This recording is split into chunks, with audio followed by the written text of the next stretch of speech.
Kalau dibangun lagi suka rinda mari. Ara god duar bagi yo ara maisi balta soroli. Ana bina khanje mare.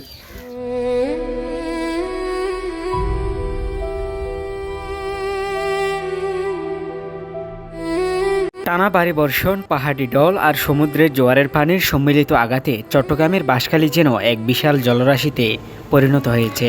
স্থানীয় প্রবীণদের বাসায় ১৯৯১ সালের স্মরণকালের ভয়াবহ বন্যার চেয়েও এবারের পরিস্থিতি আরও ভয়ঙ্কর। চারদিকে শুধু পানি আর পানি, কোথাও নেই শুকনো জমি, নেই কোথাও স্বস্তির নিঃশ্বাস। বাঁশখালীর ১৪টি ইউনিয়ন ও পৌরসভার ২ লাখেরও অধিক মানুষ বর্তমানে পানিবন্দী হয়ে মানবেতর জীবন কাটাচ্ছেন। কোথাও কলাগাছের বেলা, কোথাও ছোট ডিঙ্গি নৌকায় হয়ে উঠেছে মানুষের একমাত্র যাতায়াতের ভরসা। অনেকেই নিজের বাড়ি থেকে বের হওয়ার রাস্তা পর্যন্ত খুঁজে পাচ্ছে না। বন্যার পানিতে তলিয়ে গেছে হাজার হাজার বসতঘর। পানি করলে তারপরে ফলের বাবা একজন হস্ত মেজি তেরা হামহর ধরে না পারে অসুখ বেলে দেখি Ara god duar bagi yo ara maisi balta soroli. খানা পিনা কিচ্ছু নাই, মানে পানি ডুবে গেছে।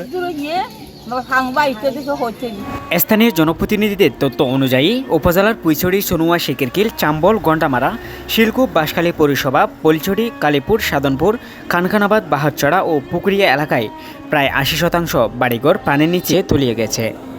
ইতিমধ্যে ৫ শতাধিক কাঁচামাটির তৈরি বসতবাড়ি সম্পূর্ণ বা আংশিক ধসে পড়ছে।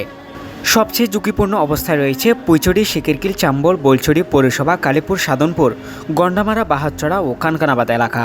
প্রতিনিয়ত বাড়ছে মানুষের দুর্ভোগ। অনেক পরিবার ঘর ছেড়ে আশ্রয় কেন্দ্রে কিংবা উঁচু স্থানে আশ্রয় নিতে বাধ্য হয়েছে।